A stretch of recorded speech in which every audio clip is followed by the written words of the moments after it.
కానీ ఈరోజు రైతుల పరిస్థితి మళ్ళీ ఆత్మహత్యల వైపుకు వెళ్ళటం అనేది మనం గమనిస్తున్నాం. జగనన్న ఉన్నప్పుడు 40-50 రూపాయలు పోయిన కిలో ఇప్పుడు 4 రూపాయలు 5 రూపాయలు కూడా పోలేదంట. నిన్నెవరో చెప్పి బాధపడుతున్నారు. ఇక్కడైతే తిరుపతిలో కొన్ని వాళ్ళ సామాజిక వర్గానికి చెందిన ఫ్యాక్టరీల్లో వాళ్ళవి మాత్రమే అన్లోడ్ చేసుకుంటున్నారు, మిగతా వాళ్ళవి చేసుకోవట్లేదని నాకు చెప్పినప్పుడు నిజంగా ఆశ్చర్యపోయాను, ఇలా కూడా ఉంటుందా అని.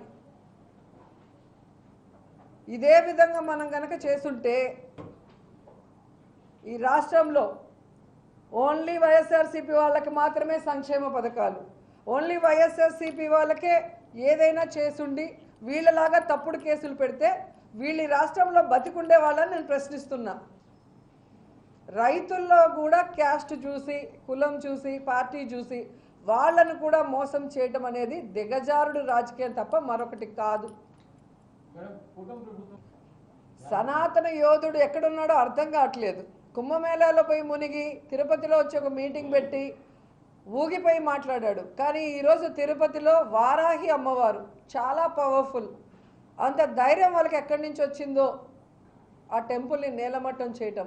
ఆ తర్వాత దామినీడ్లో ప్రజలే తరిమి కొట్టారు.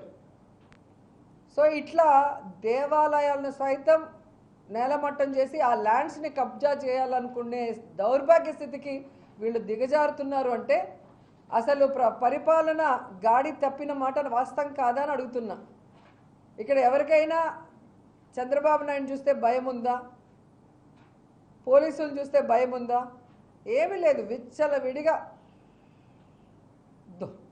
దోచుకోవటం, అవినీతి చేయటం, అక్రమ కేసులు పెట్టడం, అరాచకాలు సృష్టించడం, ఇది తప్ప ఈ రాష్ట్రంలో ఏమీ లేకుండా చేస్తున్నారు, సర్వనాశనం చేస్తున్నారు. అందుకే వైఎస్ఆర్ కాంగ్రెస్ పార్టీ ఈ రాష్ట్రాన్ని కాపాడటానికి, సేవ్ ఏపీ, అలాగే ఆంధ్ర రాష్ట్ర ప్రజల్ని కాపాడుకోవటానికే ఈరోజు కంకణం కట్టుకొని రాష్ట్ర వ్యాప్తంగా మొన్న వెన్నుపోటు దినోత్సవాన్ని నిర్వహించాం. ఈ ప్రభుత్వం చేసిన ప్రజా వ్యతిరేక విధానాలని బయటకు తీసుకొచ్చాం. ప్రజలు స్వచ్ఛందంగా ఎలా బయటకు వచ్చారో మీరు చూశారు. రాబోయే కాలంలో ఈ కూటమి ప్రభుత్వం కూసాలు కదిలే విధంగా వాళ్ళ అవినీతిని ఎండగడుతూ ప్రజలకు ఇచ్చిన హామీలు నెరవేర్చే విధంగా వాళ్ళందరినీ కూడా